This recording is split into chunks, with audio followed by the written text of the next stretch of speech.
wait a minute. I was going to say good morning because that's Madisyn, but I think is that Peppermint Jingle and Bernie? Yes, it is. Bernie's my puppy. Mine is Peppermint Jingle. Well, good morning, everybody.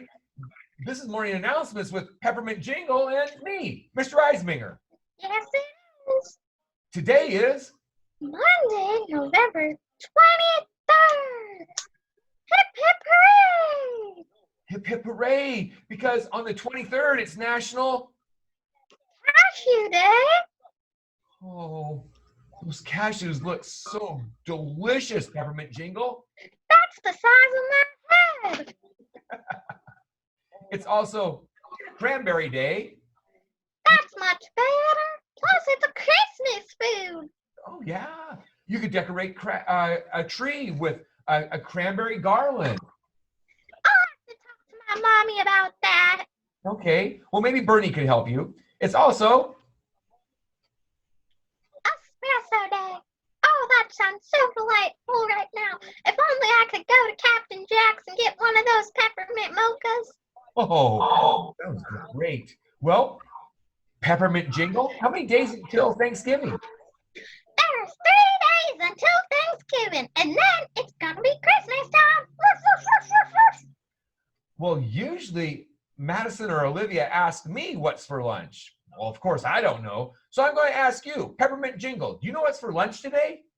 I'm saying candy canes, but I'm gonna call up Shauna. Okay, yeah, call up Shauna. Maybe Bernie. Bernie says it's a taco burrito. Thingy. Thank you for interpreting. I don't really speak dog that well. Yeah, he has his own North Pole language. Oh, okay, that's pretty cool. Maybe someday you could teach me some. How does that sound, Peppermint Jingle? Well, I can try, but it might take a while. It took me a million years to figure it out. Okay. Well, we have Alexia, who likes to send in positive and inspirational quotes. Peppermint Jingle, would you like to read today's positive and inspirational quote from Alexia? Yes, sir. People who try to whittle you down are only trying to reduce you to their size. We don't know who, but it's an awesome quote to whoever wrote this. That is an awesome quote. Remember that. Don't let them whittle you down.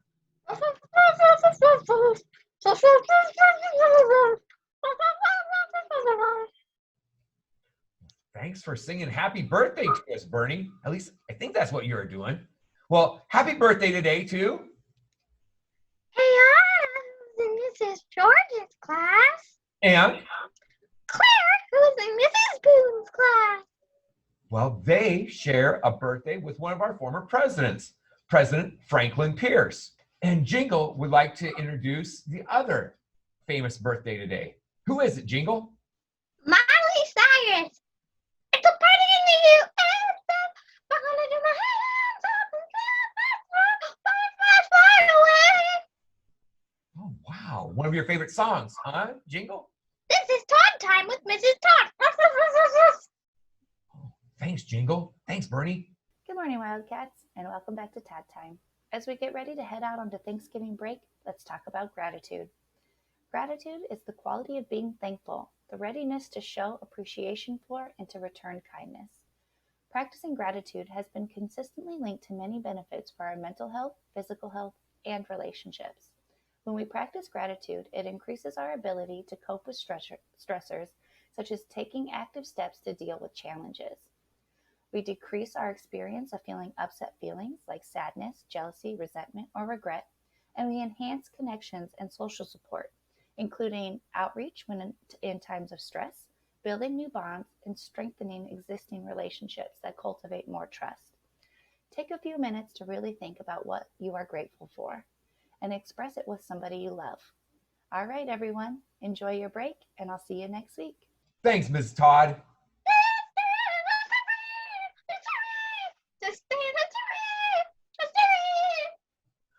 Thanks, Bernie. Thanks, Jingle. I'm going to take you back to a sad day in our nation's history. I'm going to take you back to 1963, when this man, President John F. Kennedy, was laid in repose in the White House. This is his last time he is in the White House. He had been killed a couple of days before. That same day, President Lyndon Johnson declared that November 25th would be a national day of mourning. It happened this day in 1963. Get to know our teachers. Whose teacher is this going to be this year? It's Miss Atkinson. She teaches special education in our school. Where'd she graduate from high school at? Great question, Peppermint. She graduated from North Kitsap High School. That's up in Paulsville, Washington. What college did she go to? She hasn't gone to one college. She's gone to several colleges, like Pitzer College. How about the University of California in Santa Cruz? Humboldt State, that's in California too, and University of California at San Diego. Oh, I bet the weather was great there. Yeah. She's been a teacher. Well, how many years has she been a teacher? She's been a teacher for 8 years. Geez, that's a long time. Oh, I'm only a million years old. You would know a long time then. Is she married? Nope, she isn't married. She doesn't have kids, but she does have fur babies. You know, she has some animals in her life. What does she like to do in her spare time? Does she like to watch Christmas movies? Well, I imagine she likes watching Christmas movies. We should ask her next time we see her. But in her spare time, she likes to fish. She likes to read. She likes to learn new things. But most importantly, she loves to surf. Well, what's an interesting fact about her? So this surfing teacher who went to school in California and graduated here from high school in Washington, she is actually a cowboy. She is born in Wyoming. We have some pictures of her. Here, she is surfing in Westport. Isn't this a cool picture, Jingle?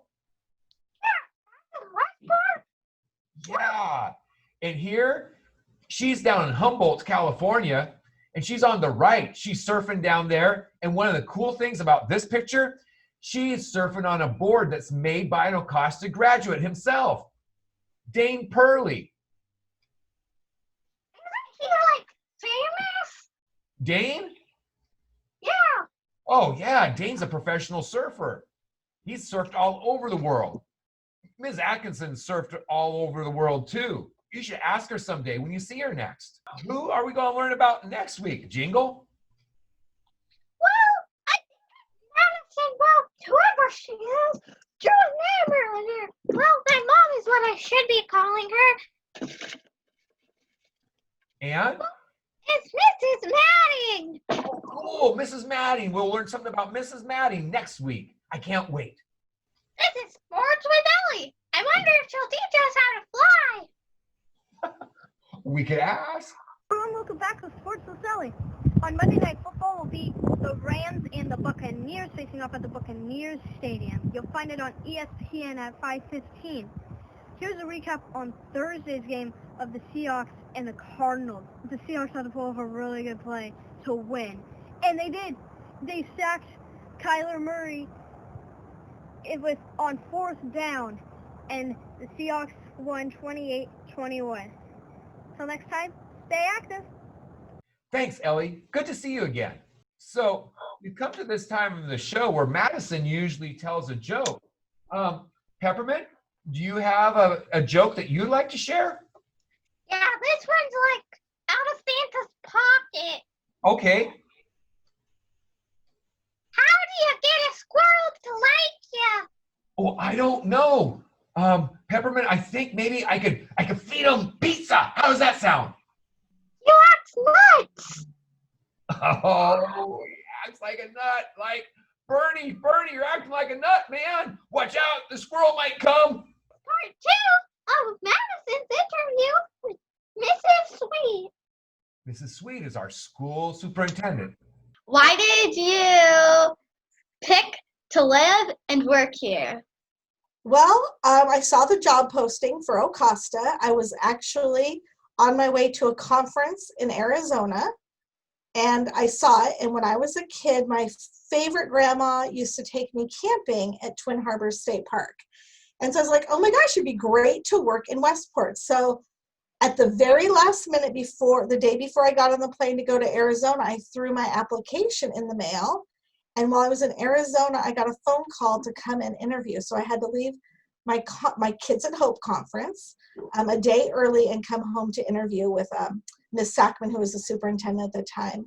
And I have always loved Westport since I was a child. And so it was kind of a shot in the dark. I didn't think that they'd even consider me, but here I am 12 years later. I'm starting on my 13th year at Ocosta. I love it here. You were the elementary principal for a long time. What were some of the highlights of being the principal? Well, we got to go through construction. I would say that was a highlight. Watching the school grow, watching our staff really grow and develop was very exciting. One of my favorite parts is watching kids grow up. There are students here that I knew before they were born. That's one of my favorite parts about living at Ocosta and working here, is that I actually have watched these kids from babies through high school. With this being my 13th year, there are kids who are babies who are now going into 7th grade that I knew. And so I would say that that's one of my favorite parts of being here at Ocosta. Tell me about your experiences dealing with construction of our new school. Oh gosh. We had to start with a bond issue. We had a bond that failed, which means it did not pass. And then we ran it again and it failed again. And then we had a new superintendent who had this great idea to make it a tsunami evacuation structure as well as a new school. And that's what sold it to our community. But then we had to start planning this. And there's brand new first tsunami structure in North America. Had never been done anywhere but in Asia before. So that was meeting with structural engineers and architects, quite a long process. And the problem is the job just kept going. Like, it never seemed that it was going to end. I kept thinking like, oh, we'll be in at Christmas. Oh, we'll be in at President's Day weekend. Oh, we'll be in at spring break. And we did not get in until the following fall. It was a fun experience to go through, but it was a very long experience. And I would say our staff did an amazing job of living with having to go inside to go to the bathroom. The cafeteria was in 2 classrooms. We had to bus kids just to go to music and PE, plus it rained. Same time, the stadium grandstand in August, the wind peeled off the roof and we had to close off our grandstands. And that same storm, it blew all the styrofoam that's actually underneath the stage all over campus. So it was a pretty memorable experience, not one I would like to go through again for a very long time. It sounds very challenging. It was challenging. What is your favorite part of our new school? Oh, I would have to say there are 2 favorite parts. If you stand in the cafeteria and you look at the stage, there's a little red bar that's painted red and it says Ocosta up in the corner. And that is by far my most favorite part. But then if you go into the gymnasium, there's a wave kind of painted on the wall. And actually the blue on my wall is that same blue color that's on the wave. And that, I would say, the red and the blue wave are my favorite part of the school. Well, looks like next time we go back to school, I'm going to have to look for that. You will, because people don't notice it, but I tell everybody that is my favorite part. I take people, when I give tours, I specifically go in and show them our red wall. But there's lots of things that I like about it. I like the murals that are up. I like the way that the hallways are 2 different colors of blue. The fact that it represents our community with kind of the beachy colors that we've used. So, I mean, if you look at like the library sign, the little dot on the I is a different color than the cafeteria. Each word that has an I in it has a different dot, different color on the dot of the I. So you have to check that out too. Sounds like I do. So it sounds like it was worth it dealing with all that difficulty. It was well worth it. I love that school. I think it's a beautiful place for kids to learn and a wonderful place for our teachers and our community, because our community utilizes it when we're not in a pandemic. Tell me, oops, I was going to read that again. Tell me what you did after being our principal, but before becoming our superintendent. So I was what we call a federal programs director and the special ed director. We actually titled it Director of Teaching and Learning and Special Services. So that meant I was responsible. We get grants to fund our school. We get a Title I grant, a Title II grant, federal grants that come in, and then we get special education dollars that come in from the federal government. And my job was to make sure we spent them following the rules, but using them the best way that we can. So I was responsible for all the funding that's not what we call basic education, but all the other funding and how to spend it. So it was like, how do I provide extra teachers for learning? How do I provide what we call professional development or training for teachers? I was responsible for all of that before I became superintendent. How long have you been our superintendent? I have been our superintendent now, let me think, 12, 16 months, not even a year and a half yet. Still pretty new. What is a superintendent? The superintendent, I like to kind of compare it to the CEO of a business. I'm responsible for everything that happens at the school. Any actions that happen is I'm responsible for. So I have to make sure that the buses run well, that the lunches are served correctly, that we follow all the state and federal laws, that students are doing what they need to do, teachers. So you oversee the entire business, and basically there are managers in each section. There's a principal in each building that report to me, and then I have a business manager that reports to me, a transportation director, and then a food and maintenance director. So basically, I filter information for me. And I actually have 5 bosses. A lot of people don't know that, but I am not my own boss. I have 5 people, the school board, who oversee what I do. And they actually evaluate me every year to make sure that I'm doing what they've asked me to do.